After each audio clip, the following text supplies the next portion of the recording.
Hello, my name is Kevin. I am a First Nations advocate with Dementia Australia.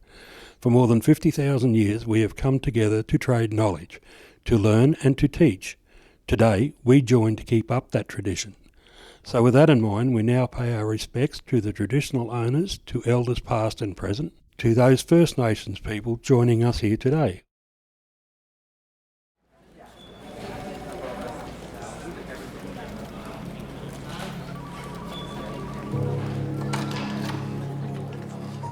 I think generally I've always been, very focused on trying to get ahead in life. So always been involved with property and very busy lifestyle, renovating properties, building properties. This is Jim Rogers. He worked in the fast-moving world of residential property. So it was a very busy environment, very full-on, big team environment, a lot of responsibility, a lot of, information to process daily. It was full on, but that's the way I like it. As you can tell from his accent, Jim's originally from the UK, but relocated to Australia in the 2000s. Yeah, the offices that I worked in were amazing, very busy, very bubbly, great team atmosphere, a lot of people, a lot of phones going, a lot of meetings taking place.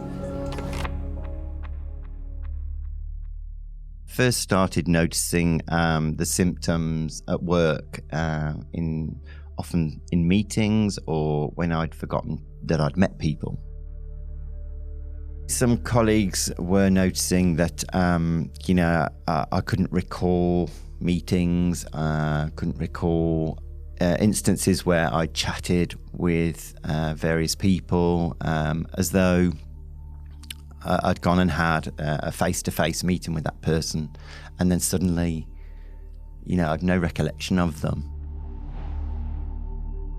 It was quite daunting to me, and I just felt a little bit overwhelmed as to what's happening. I was starting to think, is there, some side effect? I was having a medication for high cholesterol, and I was thinking, is it a side effect of that? And I was researching stuff like that. So Jim said to his GP, I'm having issues, getting confused, constant fogginess. People were talking to me sometimes. I felt as though the conversation wasn't registering correctly in my head. And it wasn't till much later, at some point, I went for a cardiologist appointment. Mr. Rogers, the doctor will see you now. The cardiologist sat me down in the room and started to do whatever she was going to do. They do heart rate or whatever it is they're going to do. And my phone was ringing. And it was annoying because it was ringing. I couldn't work out how to put it on silent or turn it off. So anyway, the call stopped and I sort of left it, and then it rang again, and she said, just turn your phone off. I got all flummoxed and stressed because I couldn't do it, and I just couldn't work it out. And I ended up asking her, can you tell, how do you, and she wouldn't, and she said, it's fine, take your time and just see if you can work it out.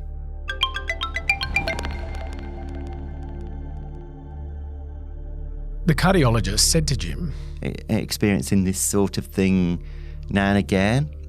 And I was saying, yes, like these are the weird things that are happening.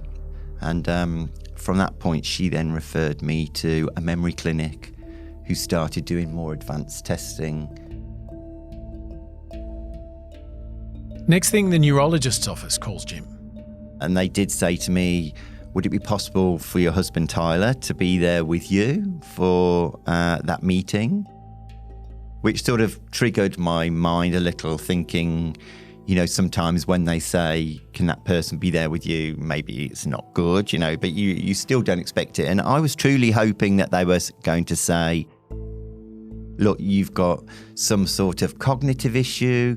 We can do this medication. We can do this. Let's get this damn well sorted. But instead, the neurologist said, we've reviewed your PET scans, etc. Unfortunately, we can see that you have young onset Alzheimer's.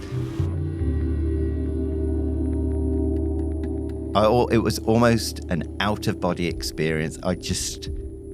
It's as though time stood still.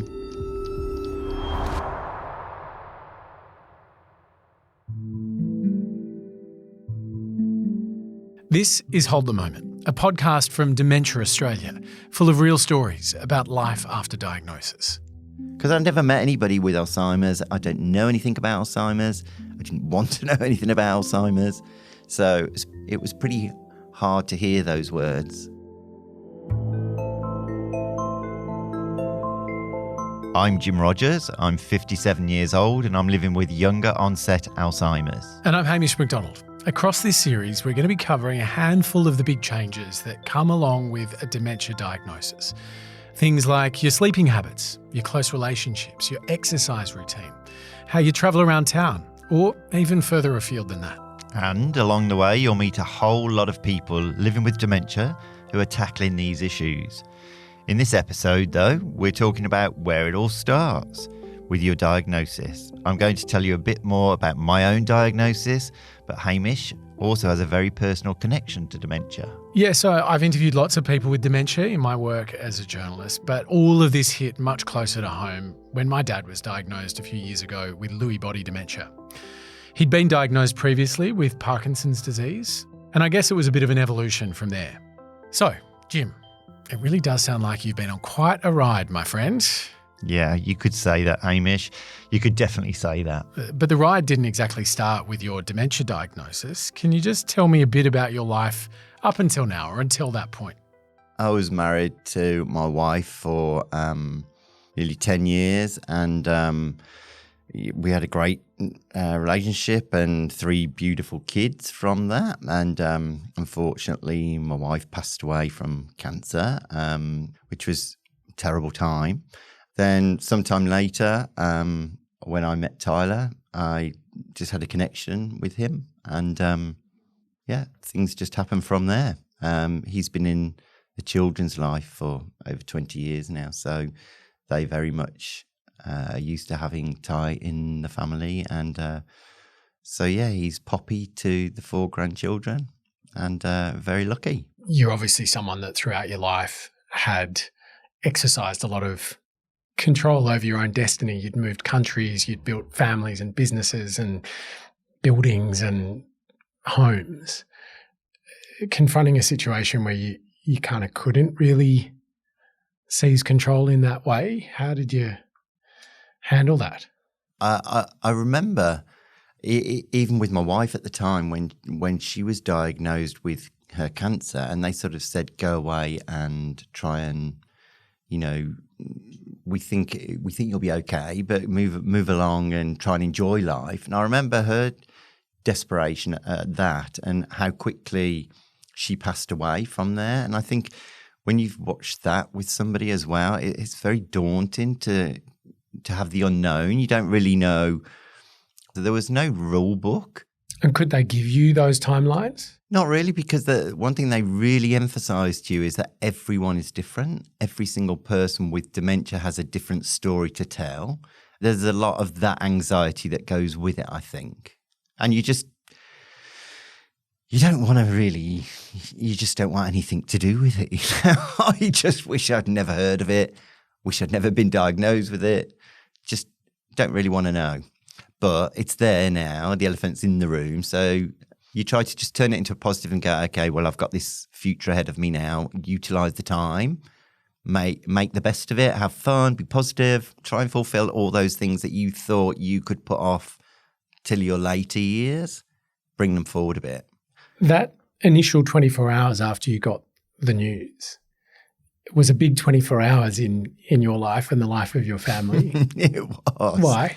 Because we were desperately waiting to find out what was happening with my daughter Daisy and Mario, her partner. They were having their first son. And so, we were on the sidelines. They were going into the hospital, ready for her to give birth to their son. And so we had this diagnosis the day before she gave birth. So of course, it was a very emotional time to have a new grandson, but in the background, it was also very difficult because you had this diagnosis that was being put on the table. And so we really had to try and park that and focus on the joyous time, not, what was happening from that side of things. Could you? Yeah, I think so. Yeah, we did, because it was so exciting to see a new baby and go in and hold him and see them and know that she was safe and that it was all. And then sort of after the event, then when we came home, the severity hit us again, and especially in the quiet of night when it's the early hours and stuff, it really started to become impactful on what does this mean? What does it look like? Of course, Dr. Google isn't the greatest place to go and look, but you start to see all these things that are happening to people, and you draw on their experiences to see these people who've gone from being perfectly fine to unable to, look after themselves, care for themselves, make decisions, those sort of things. It's pretty scary territory. What strikes me, Jim, is that it was actually your cardiologist, a heart specialist, who had picked up on your symptoms and not your GP. What do you make of that? One really prevalent thing that happened with the GP was after the diagnosis, Ty and I went to the GP for something afterwards. And I said to the GP, I've been diagnosed with younger onset Alzheimer's. And he was quite surprised, and he was reading the notes and stuff. And he actually said, which we couldn't believe during that conversation, oh, well, it's not like it's going to kill you, which we were both really gobsmacked at the time. We jaw dropped and felt as though he really wasn't sure about that area at all. And since, of course, we know a lot of stuff now, but at the time, it felt a little trivialized by the GP.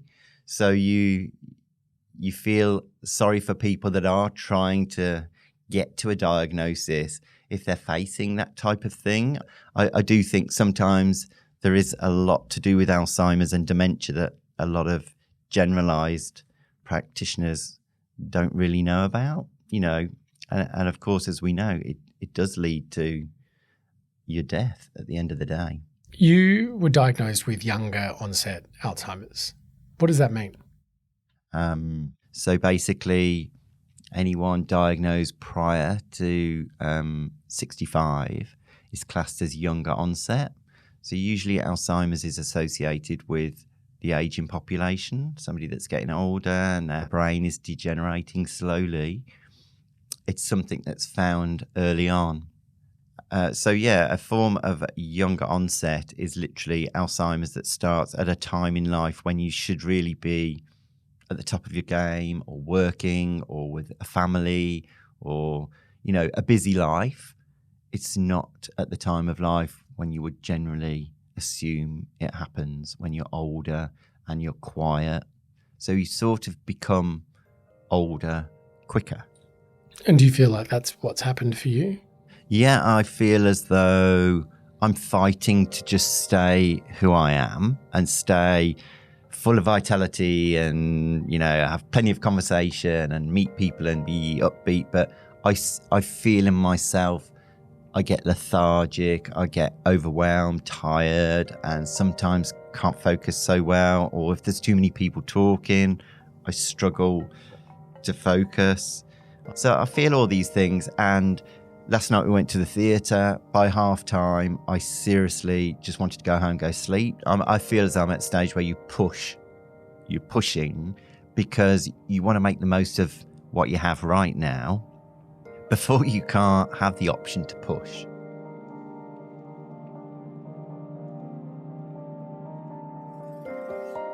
My name's Catherine Daskalakis. I forget how old I am sometimes. I think you're 57. I'm 57, yes. I'm 57 years old. I have a daughter called Victoria. I have a husband, Stephen. I have 2 sons.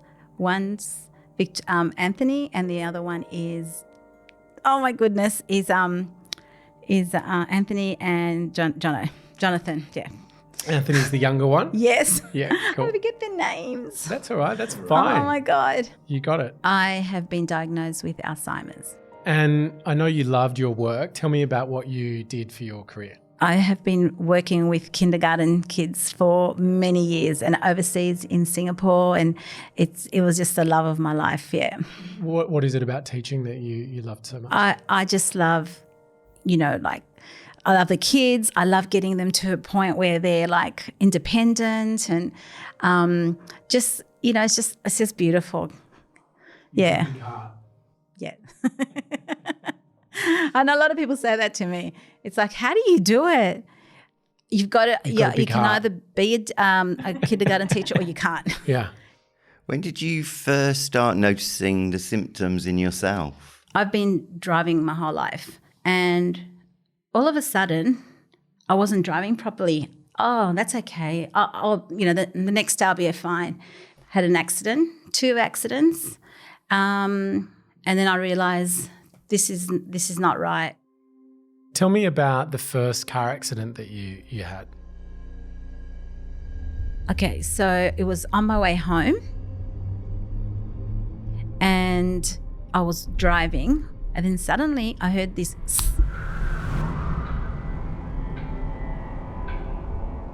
I didn't even know what happened. I don't even remember now.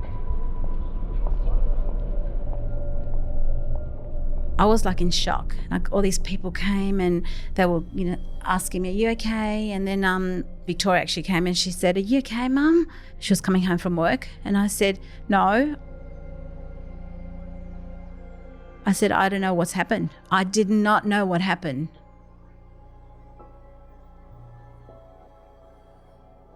So I think I just didn't see the car. I just smashed into a car in front of me. But thank God it was a car that wasn't not driving. It was a parked car. And the second time? The second time, oh gosh, I got lost. I used to work at an independent school in not too far from here, and I was coming home, and then all of a sudden, oh my God, I said, I'm on the Anzac Bridge, and I was calling Victoria, I was calling Stephen, I was going, what do I do? Where do I go? I ended up at Vaucluse. I don't even know how that happened. Right. You were a very long way from home. Yes, very long way from home. And that's when I realised something is not right. Was it your peripheral vision? Yes. I always get there? stuck on that. Yeah. Yeah. I had no idea. I just thought, maybe it's just my eyesight's getting a little bit, old. I'm getting old, but that's sort of started to, that's what it was. So it took a while for you to reach a diagnosis of dementia. In fact, you thought your symptoms were something else entirely. I just thought it was menopause. Right from the beginning, it was like, yeah, that's what happens. This is the time of my life that this is what happens. Not in my wildest dream did I think that it was Alzheimer's. I still don't.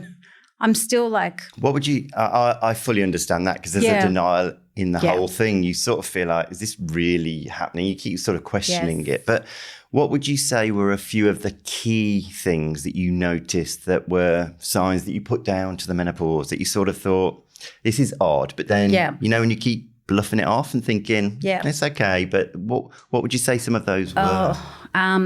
Forgetfulness, a lot of forgetfulness.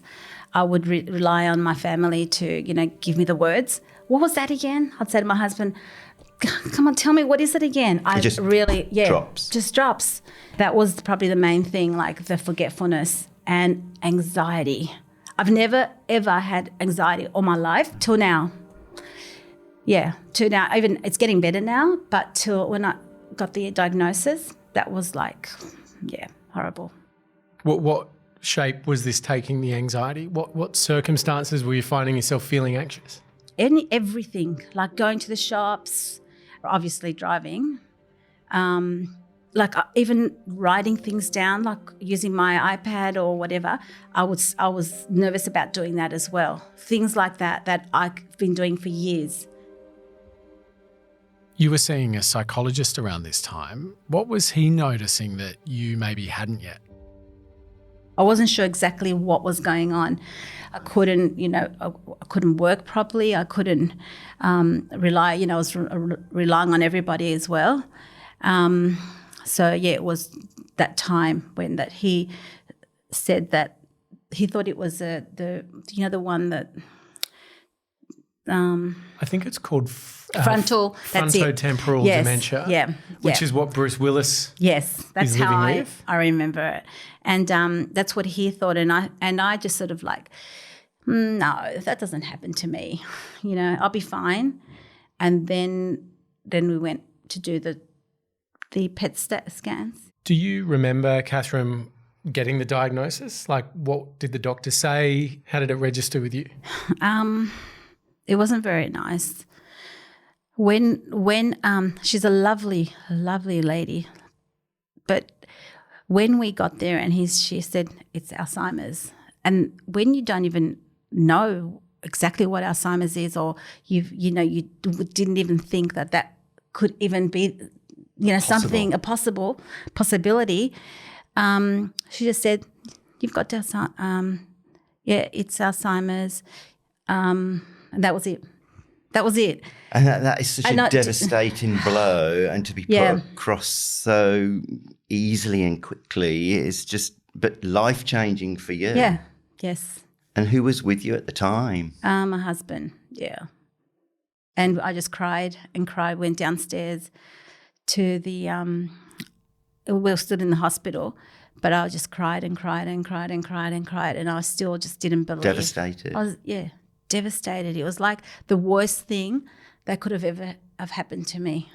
In your mind, is there a good way to deliver this kind of news? Because I was we were talking about it last night, because she's a lovely, lovely neurologist, but I wouldn't know how she would do it any other way. But it was very much like, this is what you've got. See you later. But, what is she supposed to say? Like, what is she supposed to say? Yeah, this is the exactly. trouble. Like, imagine how hard it is for her that I'm like crying, like nonstop.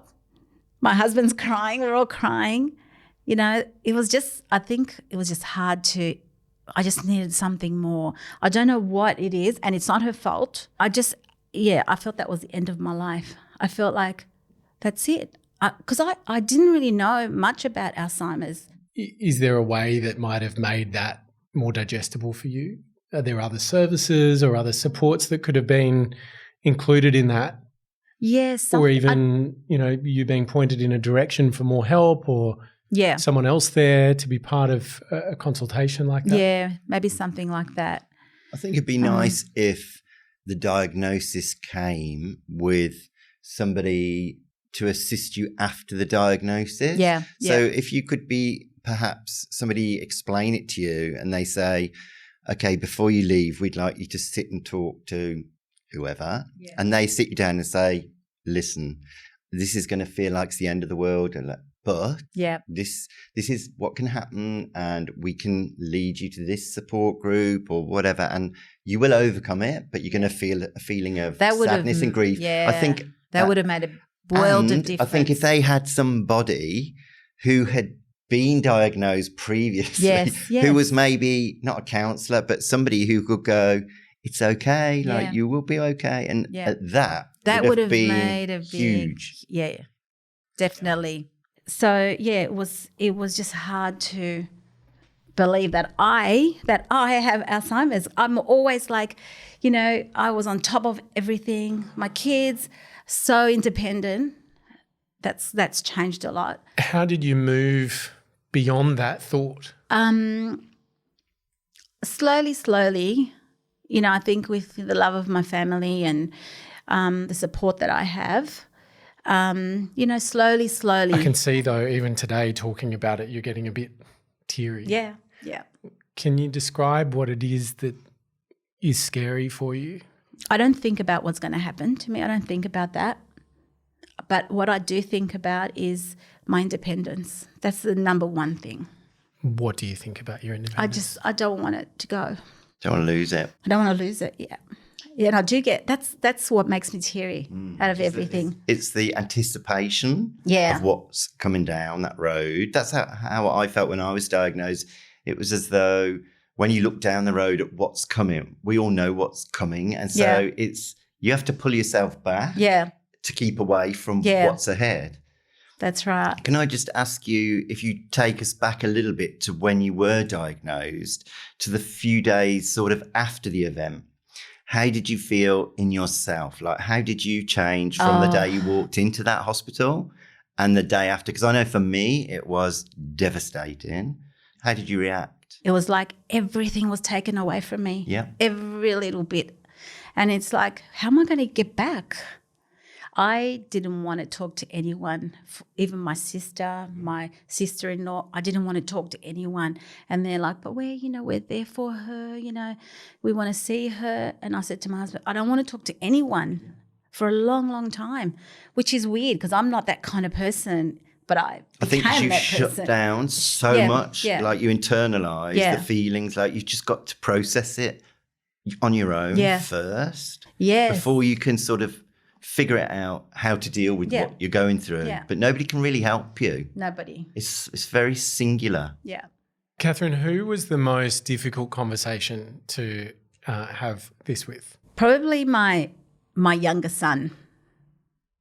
He's like, there's nothing wrong with mum. There's nothing wrong. She's fine. Look at her. She's fine. He was, in denial. And I still think he is because he's like, I'm super mum to him. Mm. So, and I am. And you're his world, you know, so it must be terribly hard for him. Yeah. And what's it like? I know you're saying that your independence is really important to you. What's it like needing to turn to your kids for that sort of support? Because you're the parent, right? Yeah, so hard. The thing is, it's like we've gone back. Yeah, you're almost role swapping, and you don't want that, because you want to be the parent. Yeah. And you're used to. I do that now with mine. Mine are all grown up. They're 30, 31, 32. And you don't want children to worry about you. Yes. You want to be the one that's the carer or the supporter of them, because they're the young. Exactly, yeah. So, it's very hard if you feel as though, not a burden, but you feel as though you don't want to do that. You just want to be you and just carry on. And your kids, you just want to be the kids. Even with Victoria, like she loves cooking. So I love cooking, and that's something that I don't know, I can do it, but I just don't want to do it at the moment. Really? Yeah. So that's been a big change for you? Big change. I love cooking, and that's where she's got that from me. But she's, I said to my husband, there is no way that I want any of my kids to be support workers or anything like that. They're my kids. No. There is no way that I would want to do that to them. So that's, something that we said to the kids and to my husband. When you were first diagnosed, I know you spent a bit of time talking to your own brain. Is that right? Yep. What conversations I just did you have wanted with to your know brain? why I've never even noticed about anything about my brain, and then all of a sudden this happened, and it's like, why did you do this? Why? What have I done? What has made you, do this to me? You should have given me like a bit of a warning. Like a warning. Yeah. Because I never ever thought anything about my brain. And were you angry with your brain? Probably. Yeah. Did the brain talk back? Yeah. It doesn't. It doesn't really? It doesn't. And do you still do that at all? Or no. Yeah. I don't do that anymore. I trust my brain now. Yeah. Yeah. I know it's a bit silly, but that's something that one of the things that I felt. The way you talk about it, it sounds like you're more comfortable with your diagnosis now. Yeah. Can you describe how you feel about it today that's different? I've sort of learned how to use my independence now, apart from support worker. Sometimes I feel that I don't have a diagnosis. That's how I feel. There's nothing wrong with me. Yes. Do you ever feel like that sometimes? I absolutely do. Yeah. And I actually convince myself sometimes. then you feel like a fraud almost. Do you think? Yeah. Yes. It's like there's a Yes. fine line. Yeah. And then sometimes things happen and you think, yeah, this is odd. Yeah. And then other times you think, no, I'm absolutely fine. Yeah. But I think there's just a lot to take in and a lot to absorb Yeah. after your diagnosis to sort of get your head around everything. It takes a long time, doesn't it, to actually deal with it. Yeah. To understand, okay, this is what I have, and this is what I have to. I see it as a, what's that word, like, when it's a good thing. Yes, you've turned it. One of the things that you are doing is you've started an Instagram account Yeah. to document your experiences. Why have you done that? That was just really important because I felt that I wanted to share my story now. I was ready to share it because there's so many good things about what we're going through as well. And if I could just give that one person a bit of hope, I've done my job.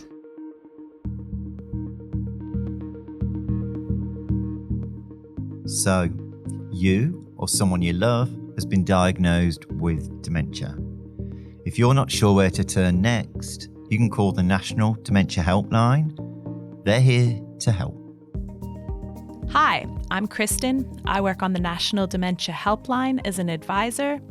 On the helpline, you can give us a call with anything that you're thinking about, and we'll have a chat with you about whatever's on your mind. If you've just received a diagnosis of dementia, you can feel really alone and isolated. You don't have to tell anyone that you have dementia if you don't want to. You might also find as you go that it's helpful to let the people that you love know. Often the people that we love want to help us.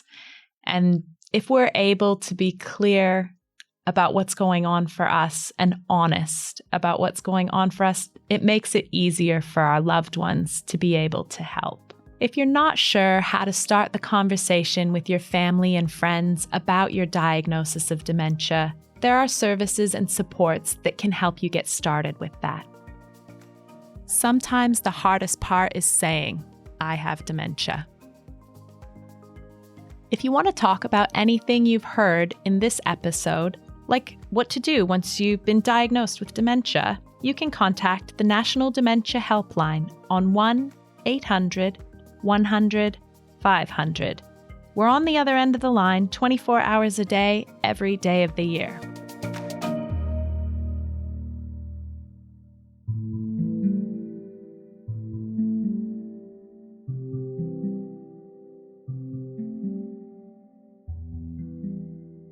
Hold the Moment is a podcast from Dementia Australia. It's produced by Dead Set Studios.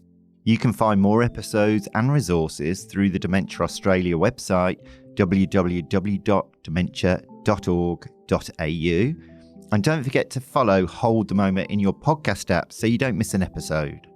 The show is hosted by me, Jim Rogers, and my good friend Hamish Macdonald. Executive producers are Kelly Reardon and Grace Pashley. The producer is Liam Reardon.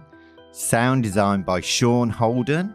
Special thanks to the whole team at Dementia Australia and to all the advocates who've shared their stories on this podcast.